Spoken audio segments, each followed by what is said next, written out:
Back in the session, and here in the consolidated matter of Thurman Miller, docket number 17234R, Darrell Williams, which is docket number 17235D,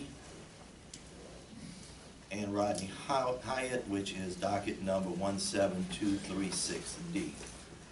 Now that we've announced what we're here for, I want to make the announcement that we have two commissioners. Commissioner Cantrell, who was on the commission at the time of the hearings in this matter, but who was not present for the last day of hearings, has recused himself from voting in regards to this matter, and also Commissioner Knapp, who was only recently appointed, and we want to congratulate him on that, who was not present, is also recused from consideration of this matter.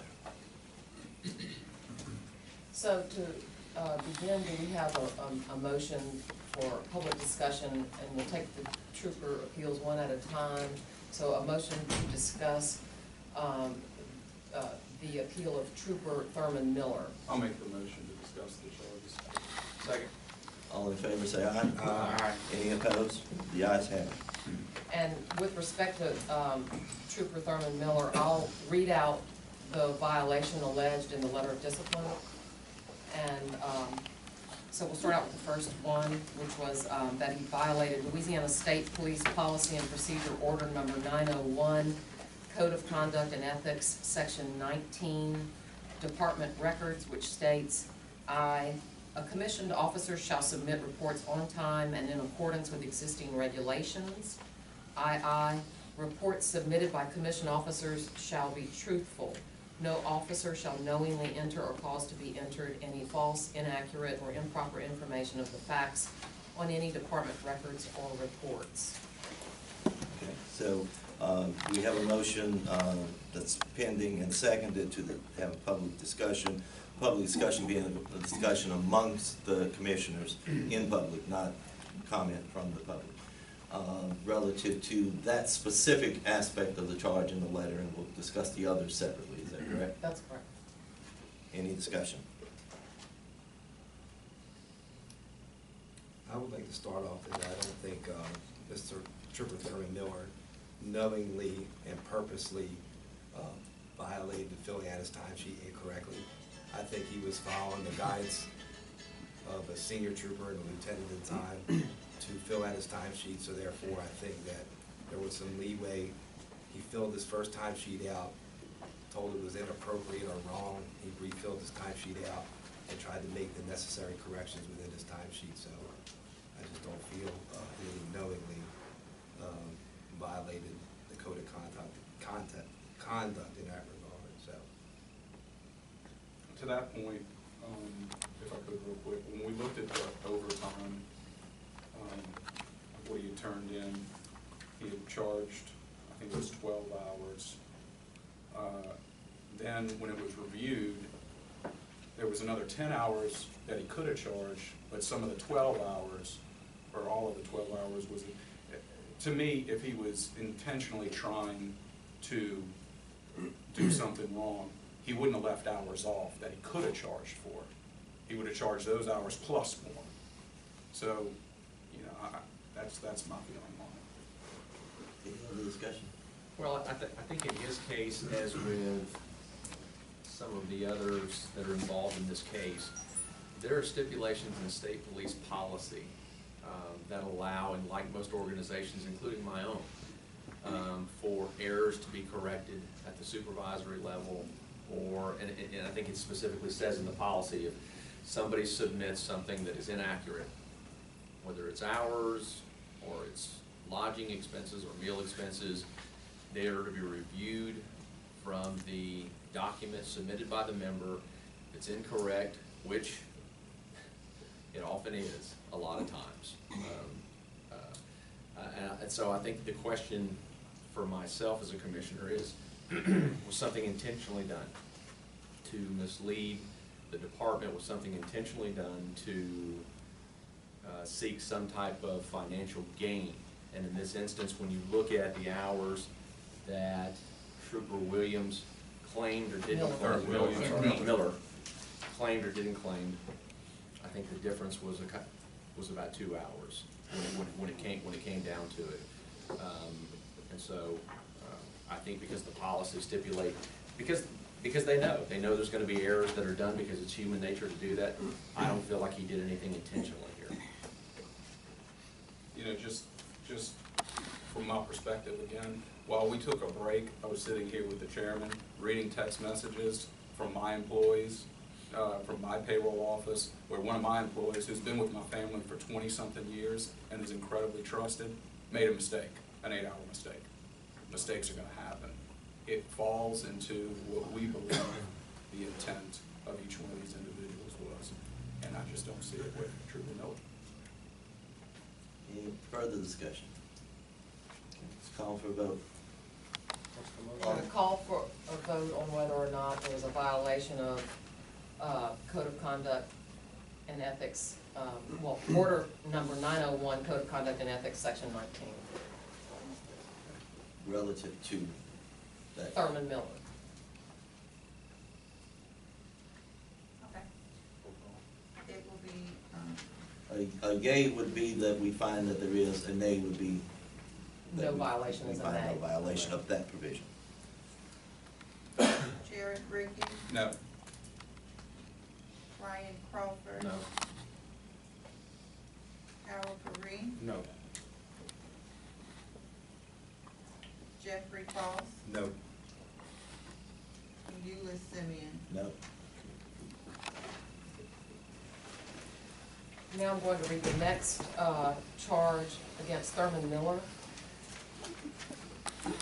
That is, that he violated Louisiana State Police Policy and Procedure Order Number 201-6, accrual of time, overtime, and compensatory time, authorization and verification, which states in pertinent part, an employee shall not work overtime without proper authorization from the appropriate supervisor or claim time, overtime, or compensatory time which was not actually performed.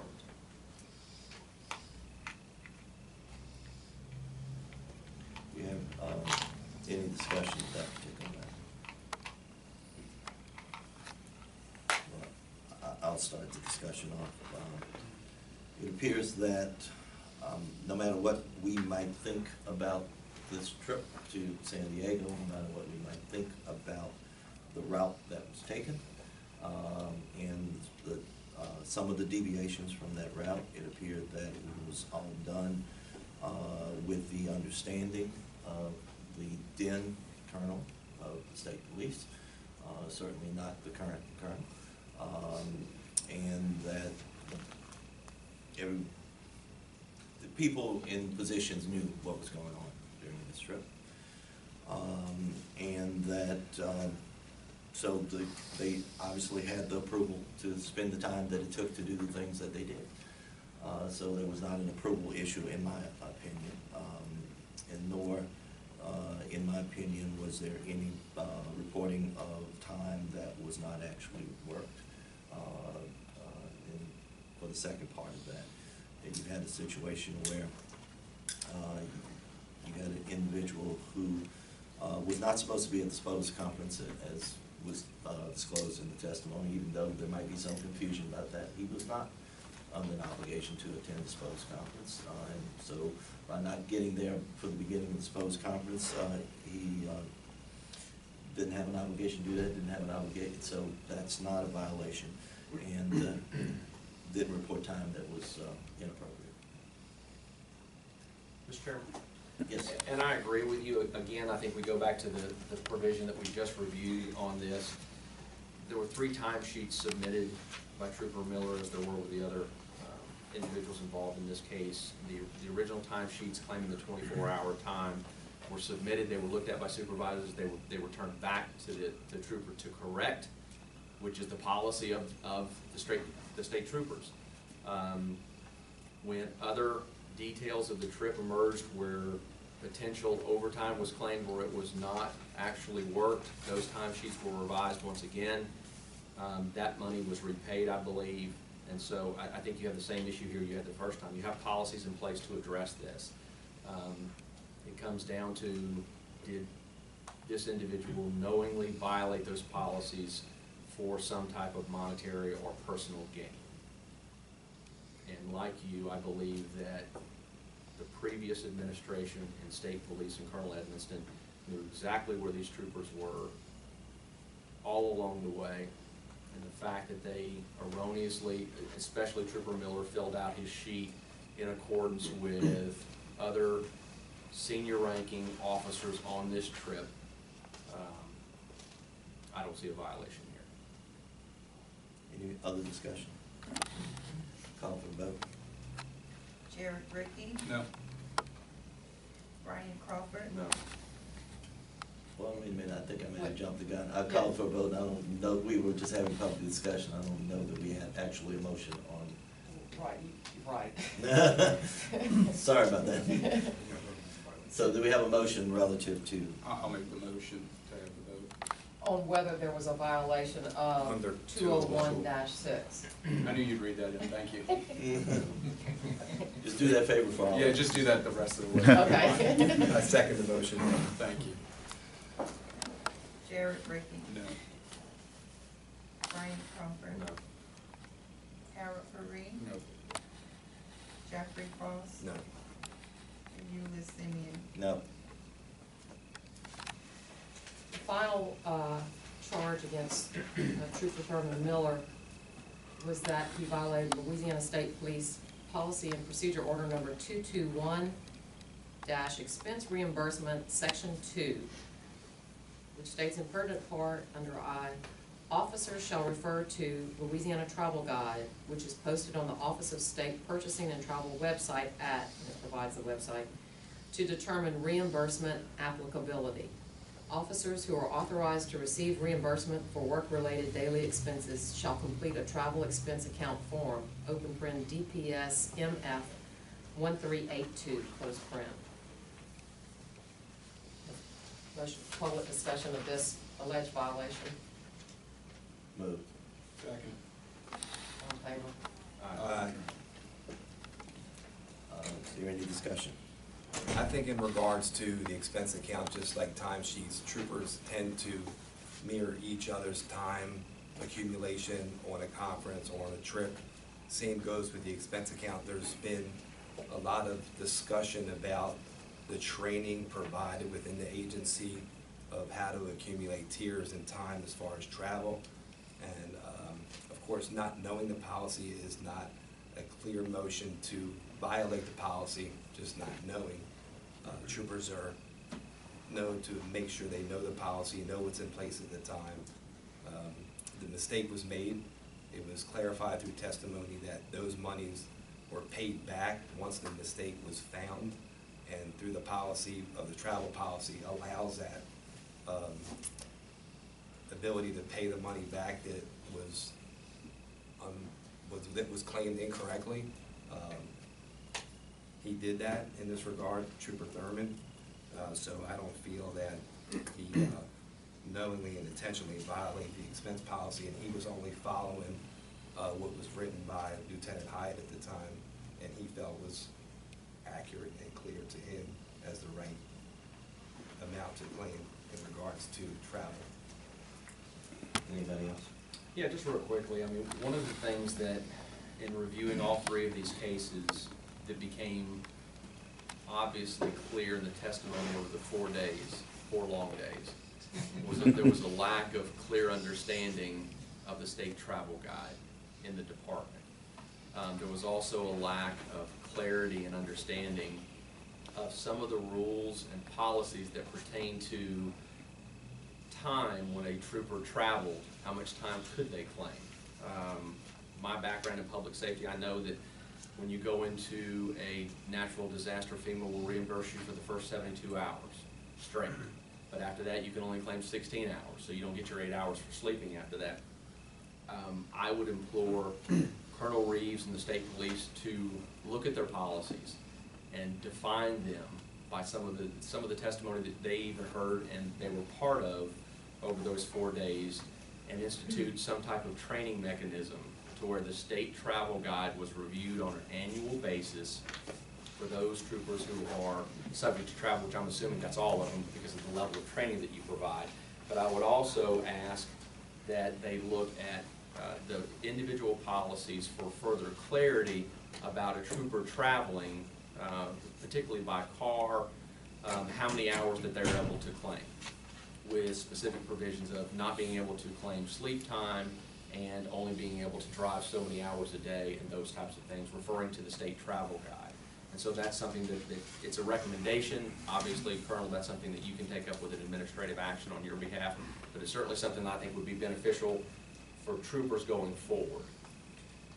And we'll entertain a formal motion for a resolution that they do that following this particular vote. But the other thing, for those of us who didn't sit in for 4 days of testimony, relative to what Commissioner Crawford just said, is the you're supposed to look at the regulation, the travel guides. Though they're not clear. They're not specific enough. They don't tell you what travel time is, for example. And there needs to be some specificity added so that people can know what is and what is not allowed. No one is necessarily, by what we're saying that all the right things were done here, but you have to find some level of intent, in my view, in order to impose a discipline on someone for violating these rules, when you're talking about the travel guide. And so there needs to be some more clarity there. Any other discussion? So do we want to now have a vote on whether there was a violation Yes. of policy order number 221, section 2? I'll make the motion. Second. Jared Ricky, No. Brian Crawford. Harold Perry, No. Jeffrey Foss, No. and Eunice Simeon. No. Those are all of the actual charges or violations of policies and rules against Trooper Thurman Miller. We now want to discuss the penalty. I would like to discuss the penalty. I'd like to start off by saying I found Trooper Miller very credible, very honest, very not coached, very not polished. I think the man was speaking truly from his heart. His body language, his eyes spoke a lot to me. And just the fact that he stopped himself from saying a few things using choice words that I think he wanted to use displayed a lot to me about his credibility and his actions. With that, I would like to make a motion to rescind the imposed discipline. Second. I'll second the motion, particularly considering that we found no violation of any of the charge provisions. I would second the motion. Any other discussion? Do a roll call vote, please. Jared Ricky, So a yes vote is going to rescind it, correct? Yes. A yes vote would Yes. rescind. Yes. Brian Crawford, Yes. Harold Perry, Yes. Jeffrey Foss, Yes. and Eunice Simeon. Yes. Now we're, I will entertain a motion for a joint resolution relative to the issues that were raised a little bit earlier. Commissioner Crawford. And the motion would be that there be a review of the policies on travel and to make them clearer, more specific as to what is or is not appropriate, what is travel time.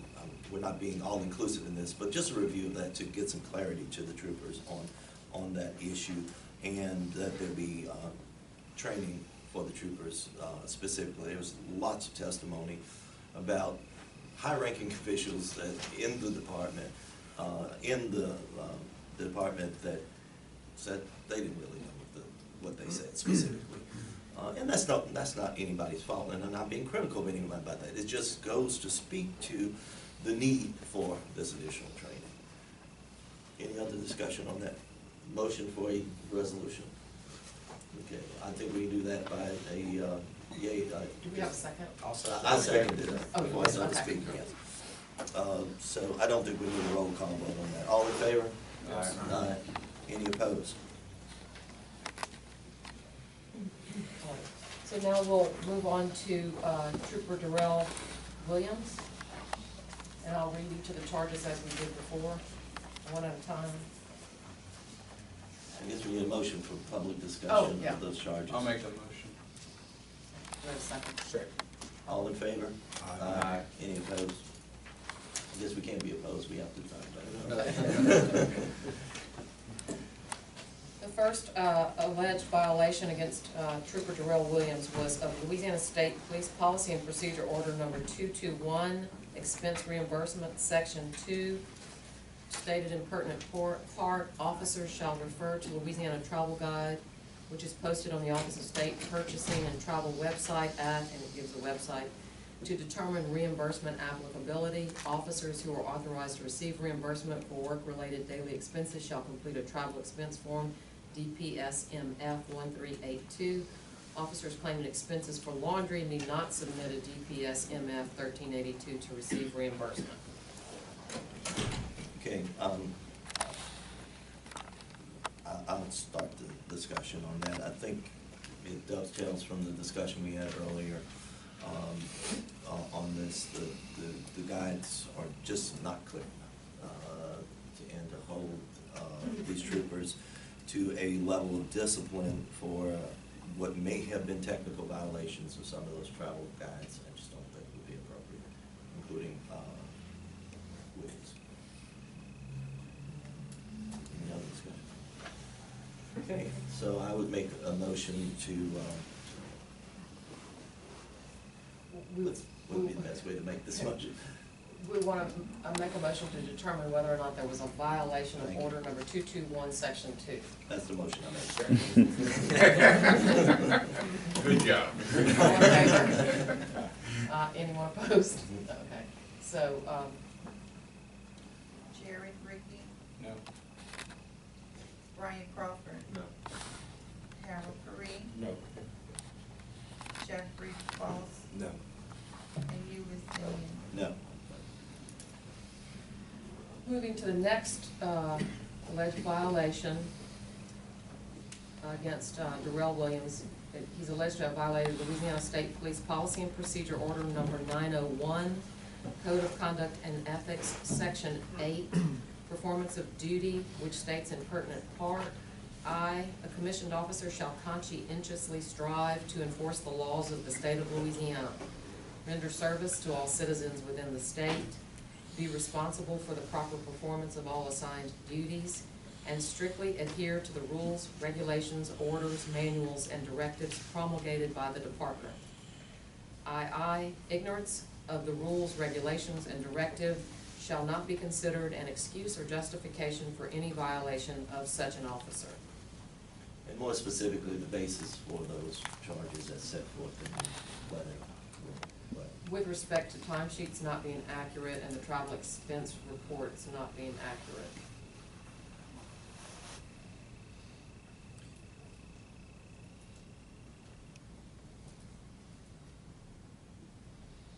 I think our discussion about the travel that we had earlier would carry over here.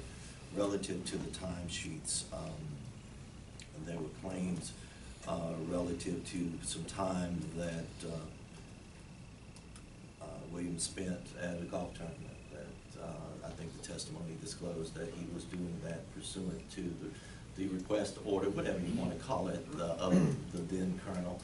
I think we had testimony from the current colonel that had he known that he probably would not have found that he would not find that to be a violation. And I personally agree with that. Whether that's a decision we should make as a department to tell someone to go to the golf tournament and impose time, that's a decision that needs to be made by the then existing authority, and that decision was made.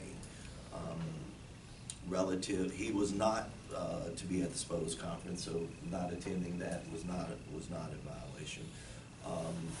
And as anyone who sat through his 4 days of testimony knows, he was not eligible for overtime, did not claim overtime. He was eligible to claim comp time. He underclaimed his comp time. Was that a technical violation? Yes, it was. Man does not deserve, in my opinion, to be punished for underclaiming his time.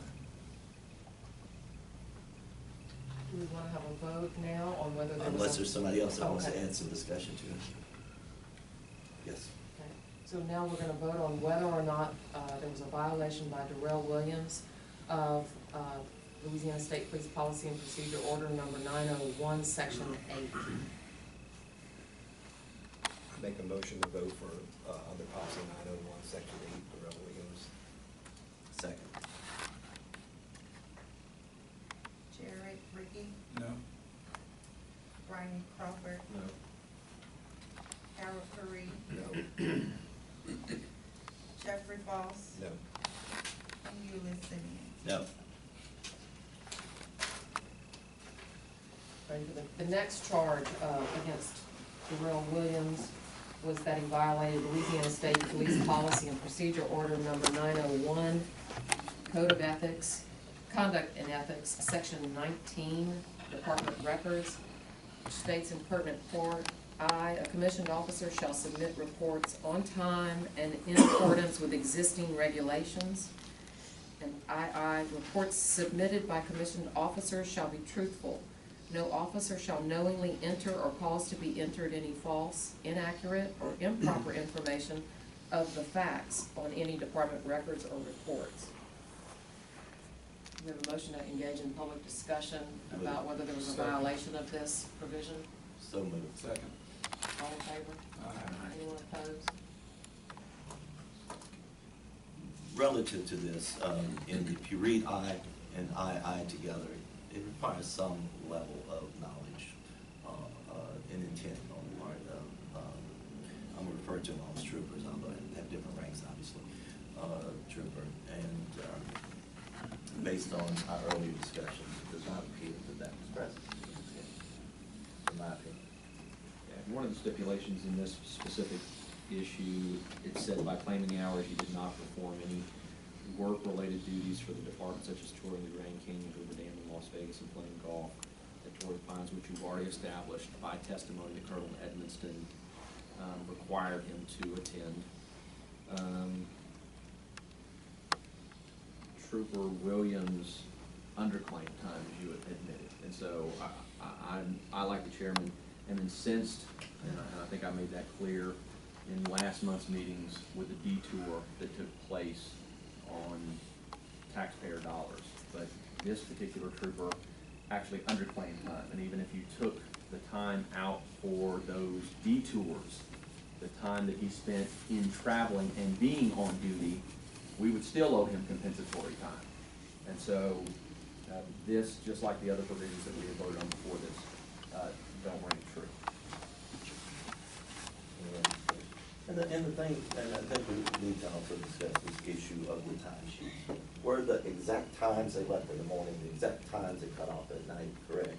No. But the old claim anytime, and it's true of the previous trooper as well, the old claim time based on the fact that they might have put a certain time in the morning, that they left a certain time in the afternoon or evening that they got back, the answer to that is still no. And so, although that might technically be a violation that is inaccurate as to the exact times that were reported, the effect of it was not a detriment to the department. So, Okay, are we ready now to entertain? unless there's any other discussion. Ready to entertain a vote now on whether there was a violation by Trooper Darrell Williams of Louisiana State Police Policy and Procedure Order number 901, Section 19. A yay would mean there was a violation. A nay would mean there was not. I make a motion. I'll second. Jared Ricky, No. Brian Crawford, No. Harold Curry, No. Jeffrey Foss, No. and Euless Simmons. No. The next policy that Darrell Williams was charged with violating is Louisiana State Police Policy and Procedure Order number 201, accrual of time, overtime, and compensatory time, Section 6, authorization and verification, which states in part, under An employee shall not work overtime without proper authorization from the appropriate supervisor, or claim time, overtime, or compensatory time which was not actually performed. Do we want to entertain public discussion about whether there was a violation, a motion about whether there was a violation of this provision? So moved. Second.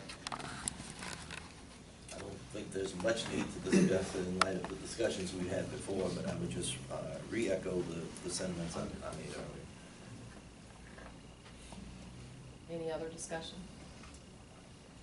We ready to take a vote then on whether there was a violation of Louisiana State Police Policy and Procedure Order number 201, Section 6 by Darrell Williams? So moved. Second. Jared Ricky, No. Brian Crawford. No. Harold Perry, No. Jeffrey Foss, No. Euless Simeon. No. Right now.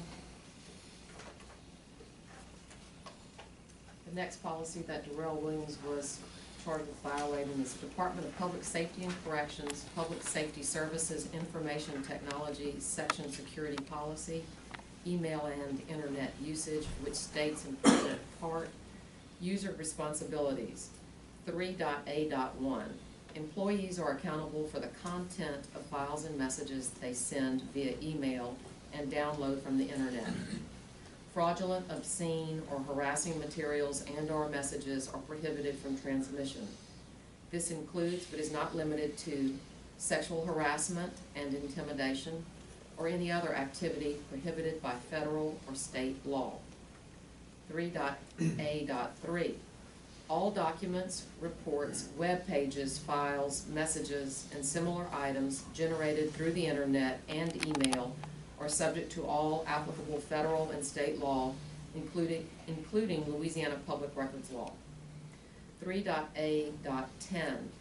Employees acknowledge that the department has the ability to monitor all internet usage and the content of all emails, and by acknowledging this, the employee consents to such monitoring. We ready to engage in public discussion about whether there was a violation of this provision? And there are two other provisions that we'll be discussing relative to this. Correct. Right. I move public discussion. Second. All in favor? Aye. Anyone opposed?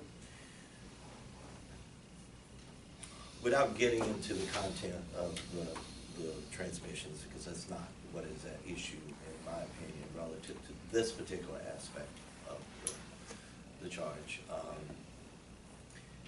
To begin with, he sent two emails that were at issue in the letter. He received one email. It does not appear that this provision relates to the email that he received.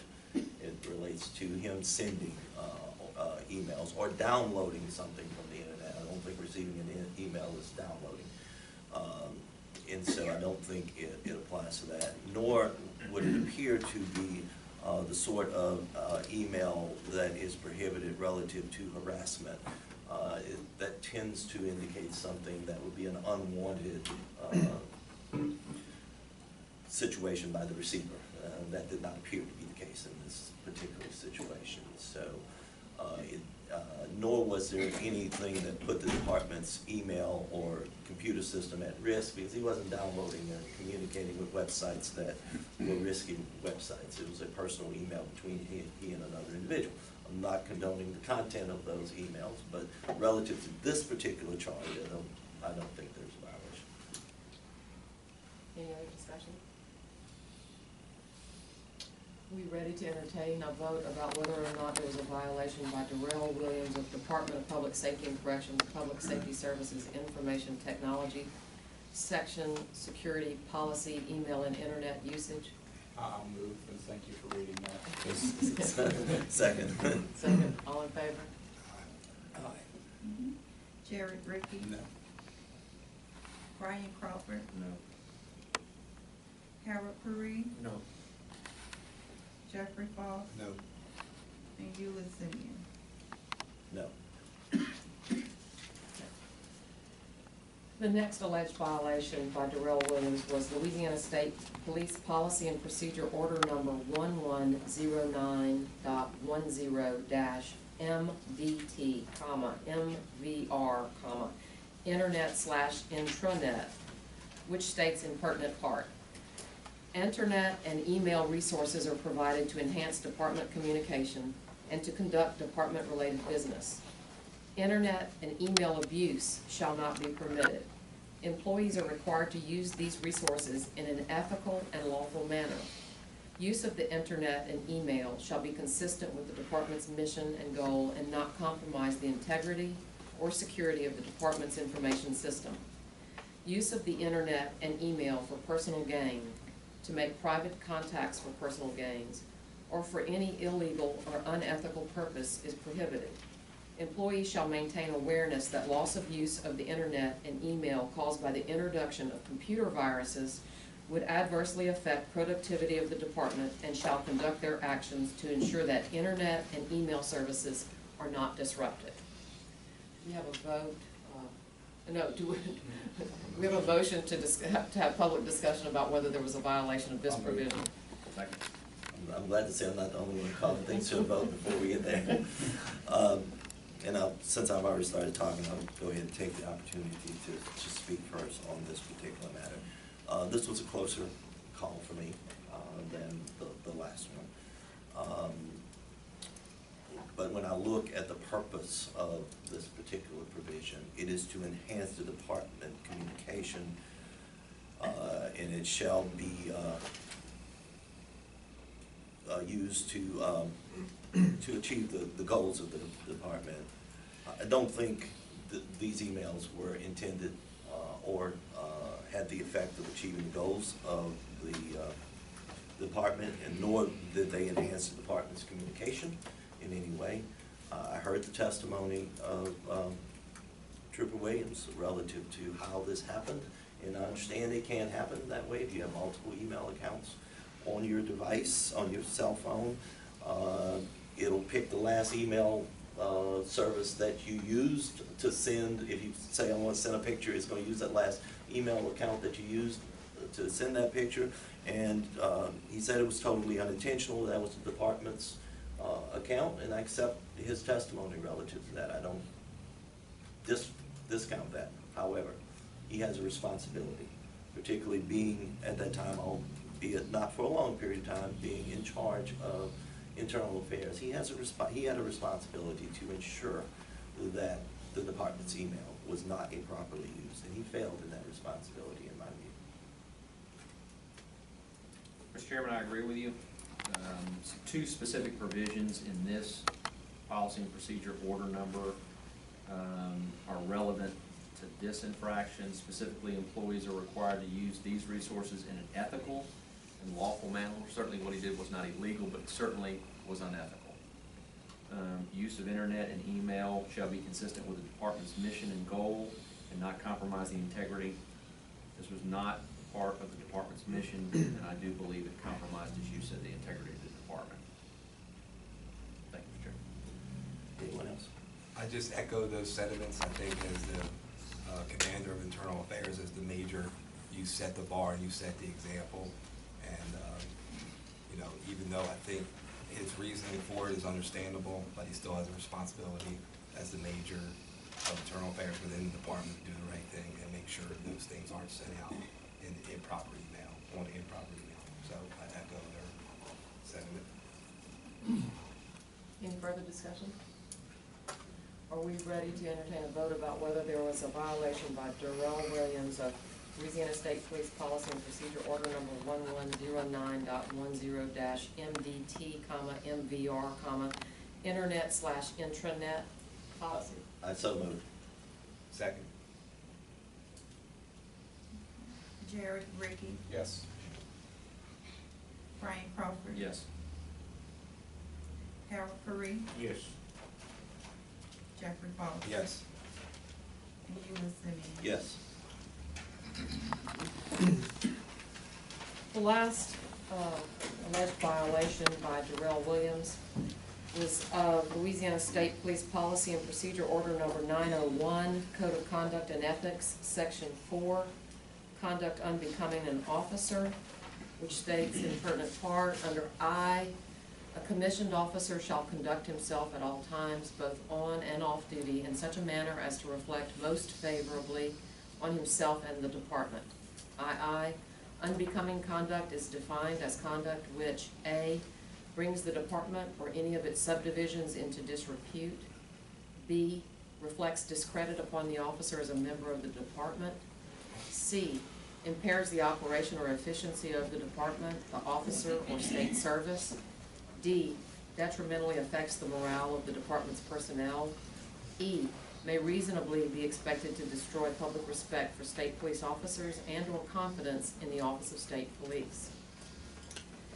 Do we have a motion to engage in public discussion about whether there was a violation of this provision? I'll move. Second. All in favor? Yeah. In my opinion, there is a violation of this provision. Trooper Williams, the picture displays what he did relative to the cactus. He had gotten out of a state trooper unit they were riding in. Took this picture. The picture was not sent out to the general public. It was sent to an individual, but he was in a public place where this picture was taken, and I think it cast disrepute upon him and the department, and tends to destroy the respect for the department in engaging in the taking of that picture relative to the cactus that's in evidence. Relative to the picture from the night, the bed, a little bit tougher call for me because that one was done in private. It was sent to a private individual. So I have less concern about that, although I still am concerned that he used the police email to send it, but relative to this particular provision. But the one with the cactus, I think, certainly cast disrepute upon him and on the department and destroyed the public respect, because that picture was taken in public, could have been seen by anyone who was in that area, and should never have been done, in my opinion. Relative to the picture he received, again, I don't see receiving the picture that was within his control. It's not clear what was done later to discontinue those sorts of pictures being sent to him through police email, but it is noted that obviously those stopped, so I have to assume there must have been some discussion through another channel rather than through email to stop that from being sent via the police email account. Any other discussion? Well, there's no skirting the public respect issue we have with this. I mean, if we look at this trip in totality, there's a public respect issue here. We're being asked to make decisions on very specific issues. There's no way that I personally can vote other than yes to uphold this because of the public respect issue. My personal feelings about how the mistake might have happened, echoing everybody else, yeah, the mistake happened, but he's held to a higher standard in the position he was in. It boils down to that, the public respect of some of these issues, so. Anybody else? There being no further discussion, are we ready to entertain a vote about whether there was a violation of Louisiana State Police Policy and Order number 901, Code of Conduct and Ethics, Section 4, by Darrell Williams? So moved. Second. Jared Ricky. Yes. Brian Crawford. Yes. Howard Pereira. Yes. Jeffrey Paul. Yes. And you, Simeon. Yes.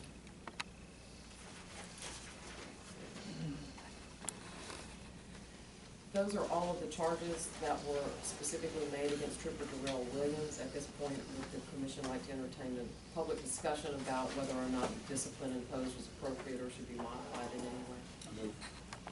Second. All in favor? Aye. I obviously, there is a disagreement by this commission over some of the charges, and the basis of some of the charges against Darrell Williams.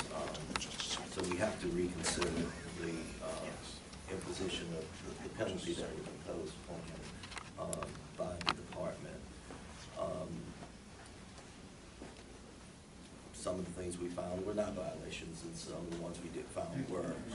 We need to reconsider this.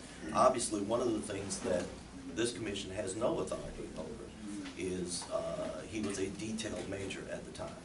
That to remove him from his position as detail major is not a disciplinary action over which we have authority and cannot speak to that issue. The only issue that we can speak to is his demotion from his regular duty. And so our discussion will be limited to that. Any other discussion relative to this? If not, I'll make a motion at this point that we rescind the discipline imposed by the department and instead impose a 40-hour suspension. Need a second? I second. All in favor? Or you wanna do it? Let's do it. Jared Ricky. Yes. Ronnie Crawford. Yes. Harold Curry. Yes. Jeffrey Ball. Yes. And you, Lieutenant. Yes.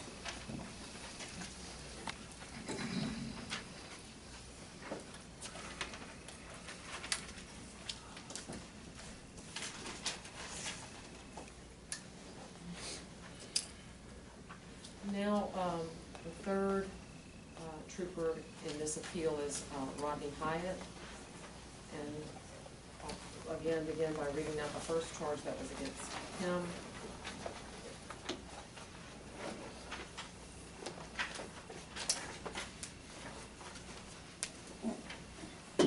Mr. Hyatt was alleged to have violated Louisiana State Police Policy and Procedure Order Number 201, accrual of time, overtime, and compensatory time, Section 6, authorization and verification, which states in pertinent part, II, an employee shall not work overtime without proper authorization from the appropriate supervisor or claim time, overtime, or compensatory time which was not actually performed.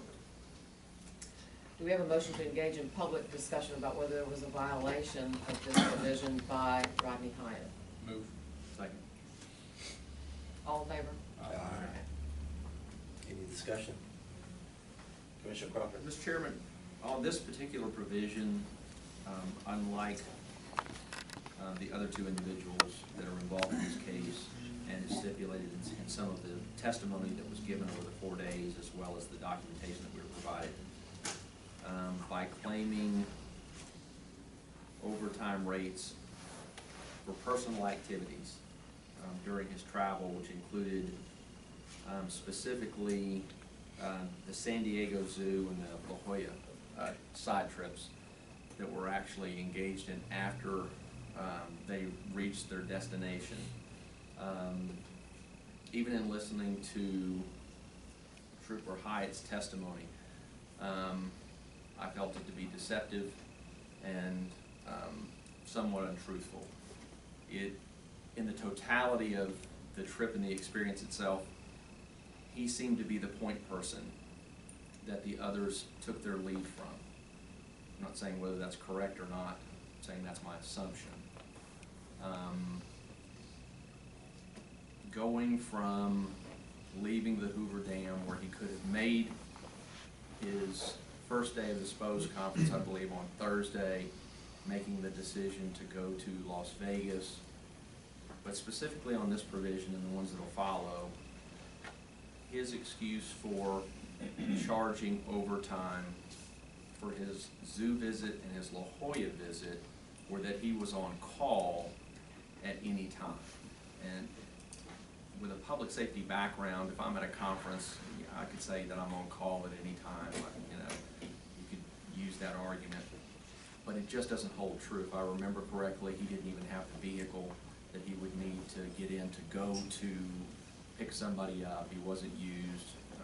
His wife made the trip with him. going back to the timesheet argument that we had talked about earlier, doing something intentionally, having policies and procedures in place to correct that and check that is one thing.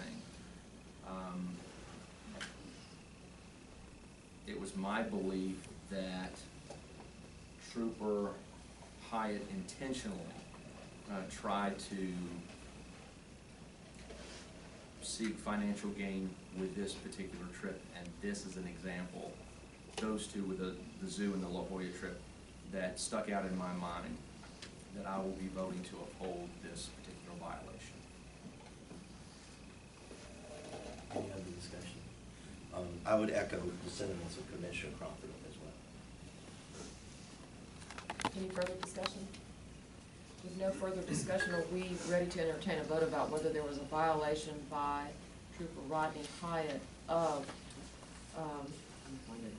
Louisiana State Police Policy and Procedure Order Number 201, accrual of time, overtime, and compensatory time, Section 6? Second. I'll vote it second.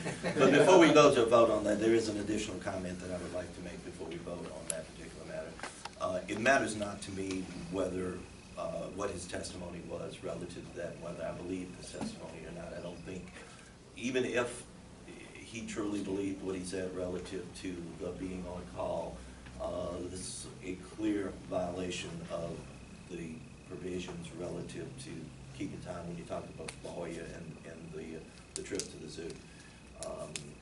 Putting aside the detour issue, those alone, even if he thought what he said would be accurate, I still would believe that would be a violation of the provisions. Now, with that said, any further discussion? Are we ready to entertain a motion to vote on whether there was a violation of Louisiana Policy and Procedure Order Number 201, accrual of time, overtime, and compensatory time, Section 6 by Rodney Hyatt? We have the motion already, we can Okay. just vote at this point. All right, ready? Jared Ricky, Yes. Brian Crawford, Yes. Harold Curry, Yes. Jeffrey Foss, Yes. and Eunice Linden. Yes.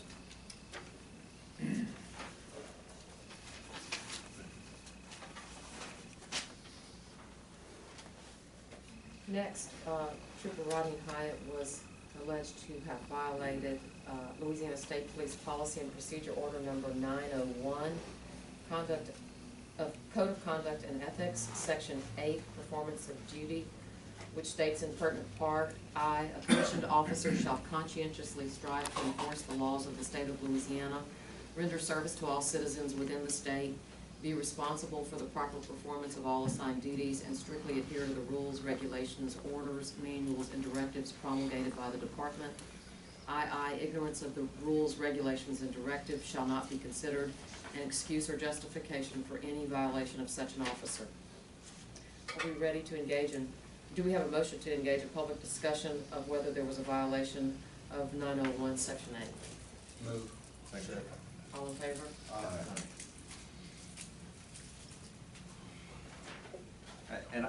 Mr. Chairman, I'm gonna take the same position as I did. I'm sorry. No. I'm gonna take the same position as I did on the previous charge. I don't think I need to be redundant, but basically, I find the same implications here on this infraction as I did on the previous, and I'll be voting yes. And I would echo my sentiments for what you said last time again without being redundant. Any other discussion? No further discussion? We ready to entertain a motion to vote on whether there So was moved. a violation? Okay. Jared Ricky, Yes. Brian Crawford, Yes. Harold Curry, Yes. Jeffrey Foss, Yes. and Eunice Linden. Yes.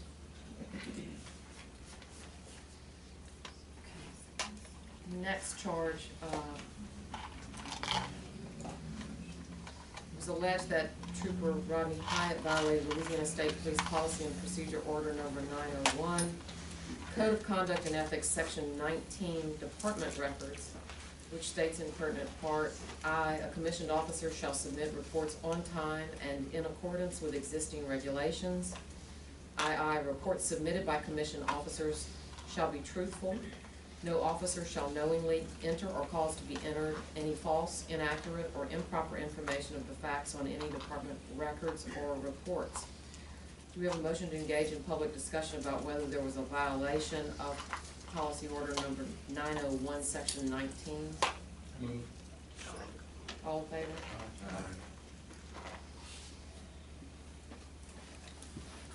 Commissioner Crawford. I'm pretty much gonna sound like a broken record. I'm at the same place here. One of the challenges that I had with Trooper Hyatt's testimony, was this particular, procedure number 901, II, report submitted by commission officers shall be truthful.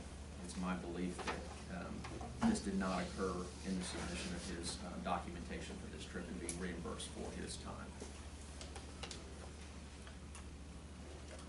And anyone else?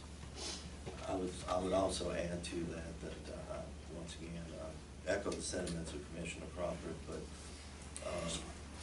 make note of the fact that we're speaking specifically as to the trip to the zoo and to the trip to La Jolla, relative to the other issues that were raised about the route they took not being most direct and all of that. I think we've spoken enough about that relative to the other officers, and would feel the same relative to Hyatt, as we did with what we expressed with the other officers relative to those things. But in this case, relative to those two specific side trips to the zoo and to La Jolla, it seemed to show a disregard for, in my opinion, a disregard for what it is he was there for, and claiming time that should never have been claimed. Any further discussion? We ready to entertain a motion about whether there was a violation by Trooper Rodney Hyatt of order number 901, section 19? Move. Second. All in favor? Aye. Jared Ricky, Yes. Brian Crawford, Yes. Harold Perry, Yes. Jeffrey Falls. Yes. And Eunice Simeon. Yes.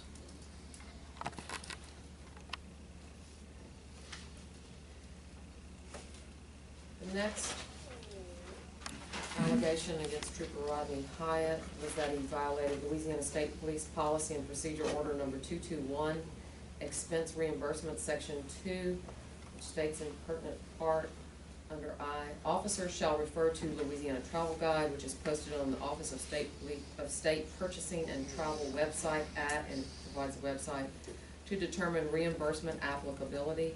Officers who are authorized to receive reimbursement for work-related daily expenses shall complete a travel expense form, DPS MF 1382. Do we have a motion to engage in public discussion about whether there was a violation of 221, section 2? Second. Second. All in favor? I guess I'll take this one, since you run along. The expense account, a lot's been made of training, possible more training to better understand. Interpretations, always different within the agency. Sometimes I think common sense goes a long way when you're calculating your tiers of travel, when you're doing that. And unfortunately, some people may have a different perspective, which is apparent in this case. So providing additional training is not going to be a bad thing, to make sure everybody's on the same page when it comes to travel and the travel guide and tiers of travel, and what you should claim, what's in transit, what's not in transit, and make those more clear to the troopers, to be fair, and make sure the interpretations are followed and the guidelines are followed as described in the policy, rather than just guessing. We had testimony, like Mr. Simeon said, that even the colonel at the highest level didn't know the travel guide policy, even though it's there for reference and you're responsible to know those things. I think it couldn't hurt to possibly review and train the troopers so everybody has the same interpretation rather than just guess at what you're claiming as far as tiers are concerned. So that's my take on that. Anybody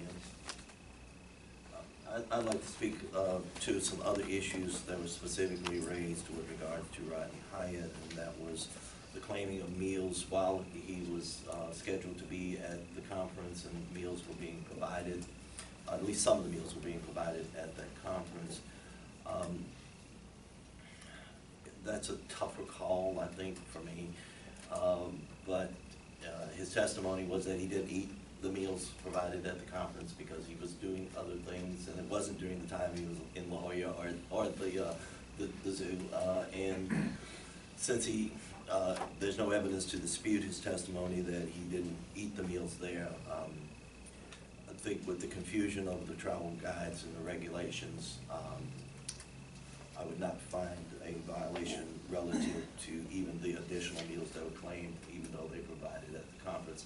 Although some clarification on that point for the troopers might be a good thing going forward. Any further discussion? The commissioner is ready to entertain a vote now, a motion to vote on whether there was a violation of order number 221, section 2. Move. Give a second. All in favor? Aye. Jared Ricky, No. Brian Crawford. No. Howard Perry, Jeffrey Foss, No. and Eunice Simeon. No.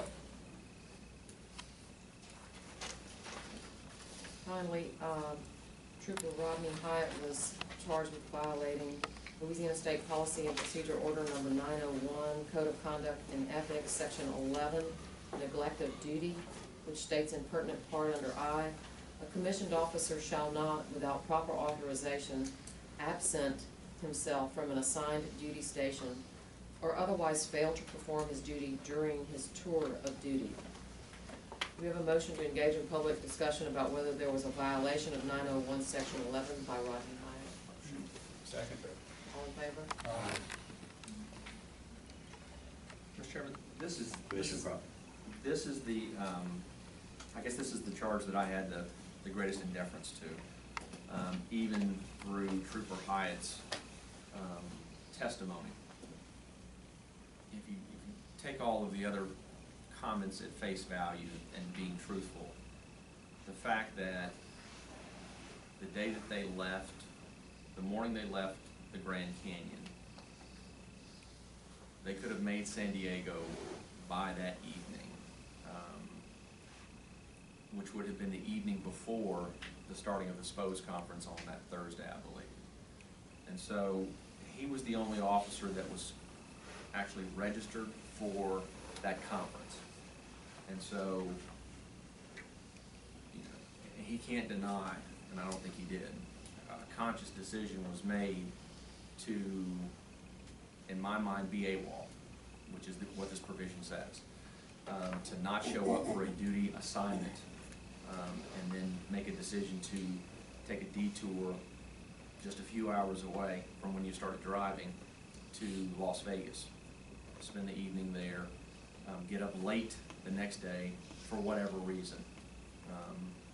But I think we can, if you're in Las Vegas, we can understand if you get up late, why you're getting up late.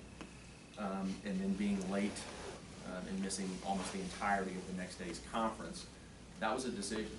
That was a decision that had to be made, and the fact that Trooper Hyatt was the only one who was registered for the conference date was unconscionable to me, and something that I simply couldn't overlook, so I'll be voting yes on this provision. Any other commission? I would simply add to what Commissioner Crawford said. I agree with everything that he said. I'd add to it, there was testimony as to why they got up late the next day. And it was that they stayed up late the night before to go look at the fountains at Bellagio, which I want to go look at the fountains at Bellagio myself. I've been to Las Vegas, I've gone to look at the fountains at Bellagio.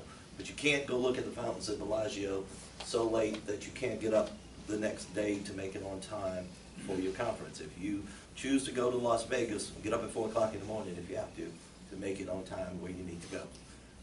And so, regardless of the intent in going to Las Vegas, which I agree with Commissioner Crawford, that was a decision that was made, and when they could have made and should have, in my opinion, made the decision to go straight to San Diego. But if you're going to go there, do what you got to do.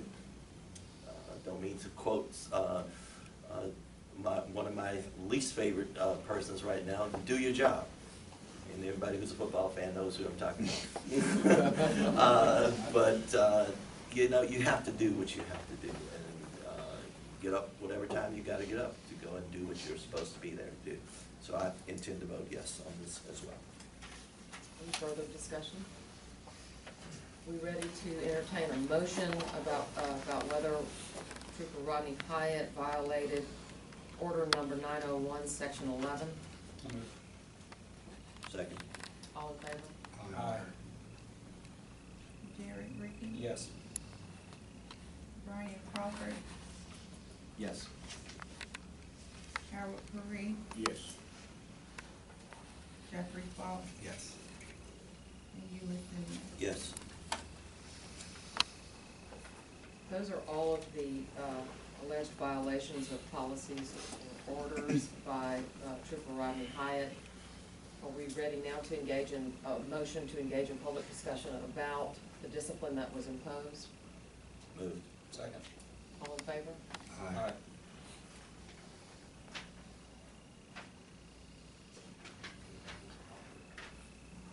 Anybody else? Well, I guess I'll start the discussion. In my view, the motion of Rodney Hyatt is an overly harsh penalty for the violations that we found. Obviously, we disagreed on some of the violations and agreed on some as well. But the motion is, in my view, would not be proportionate to what should have been imposed in this case. And I would be voting in favor of rescinding the currently imposed discipline. Any other discussion? Mr. Chairman, Yes, Commissioner Crawford. as I review the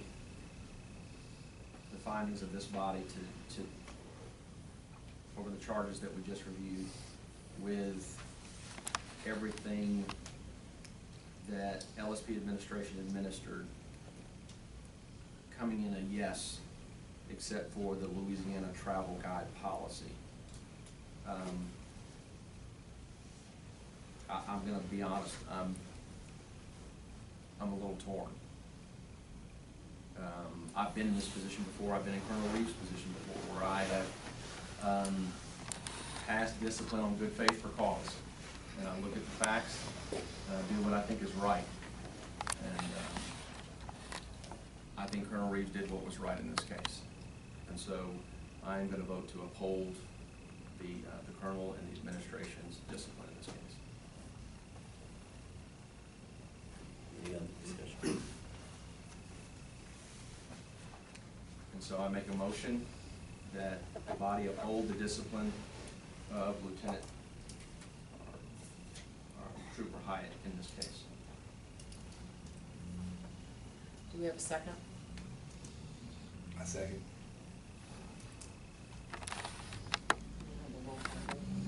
Jared Rickey, No. Brian Crawford. Yes. Harold Perry, No. Jeffrey Foss, Yes. and Eula Simmons. No. So the motion failed. Do we have another motion?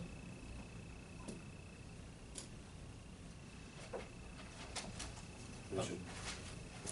Make a motion so we can discuss it. I was going to defer to Commissioner Crawford to make an alternative motion. Mr. Chairman, I'll make an alternative motion to,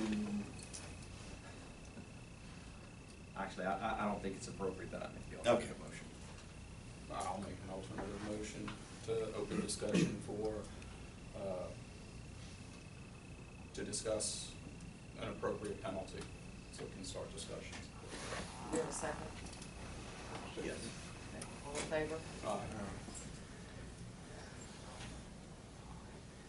I mean, I appreciate the two commissioners' stance and opinions, but I agree with the chairman. I think knocking the rank down is too harsh for what was done. Obviously, there has to be some type of meaningful reaction from this commission, but I just don't see, I don't see taking his future at the rank he was at away from him to fit this crime. I just don't see it. you know, I would like to suggest an alternative. Hang on, I gotta get out a calculator, I'm sorry, I'm not that smart. Before you make that suggestion, can I get a clarification from? Sure. What is the maximum suspension? 720. 720 working hours.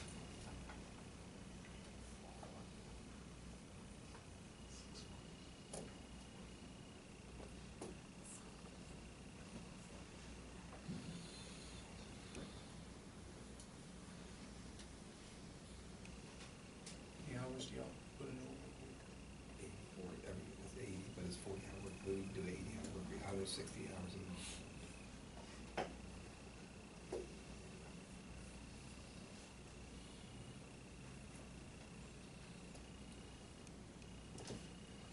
I'll make the motion that we restore his rank, but do, Well- I'm sorry? What you would be doing is rescinding the discipline and imposing a new. Okay, well, then I'll make the motion we rescind the discipline that was imposed and replace that with 500 hours Suspension. suspension. Do we have a second? I'll second. All, oh, well, all in favor of the motion? Aye. All Of bringing the Oh, motion. yeah, bringing the motion. Jared Ricky, Yes. Brian Crawford, Yes. Harold Perry, Yes. Jeffrey Foss, Yes. and you, Ms. Simmons. Yes.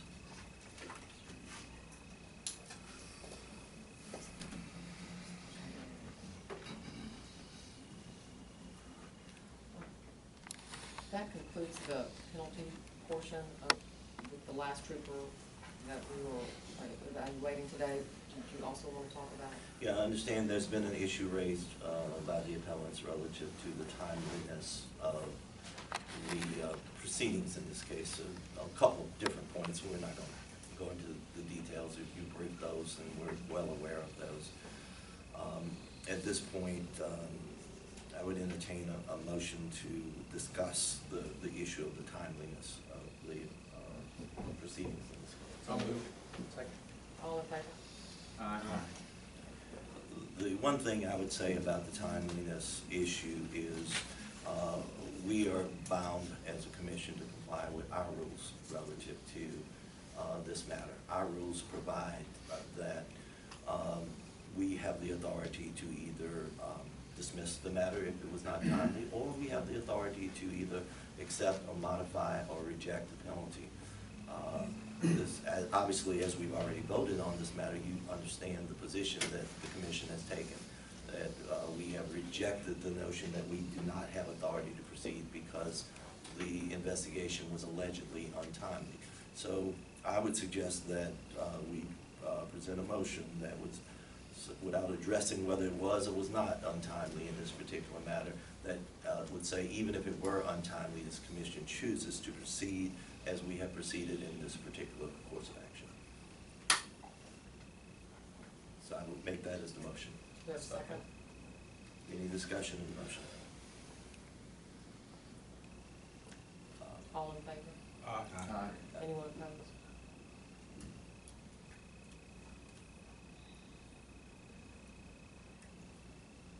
That concludes. Okay, I think it concludes the discussion of this particular matter. Obviously, there will be a written opinion. It will be a rather lengthy written opinion, I'm sure, by the time we go through all of the various issues in this case. This was not an easy case to deal with. There is a lot of thoughts out there on both sides of this particular matter as to how it should or should not have proceeded. I just ask that everyone await the written opinion, read it, try to understand where we're coming from once you have an opportunity to get a full written reasons for why we went the way we did in a very, very tough case. Mr. Chairman, I'd like to inquire, does the time for appeal start with this vote today, or does the time for appeal start with the decision? The decision. The decision.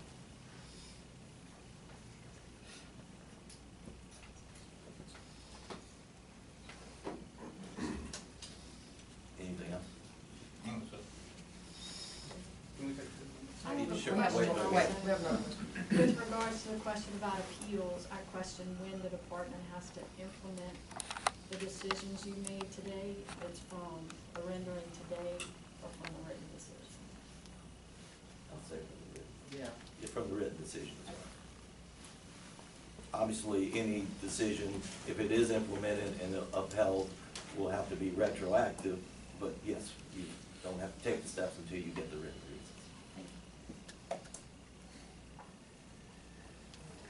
Yes, we'll take a 10-minute break.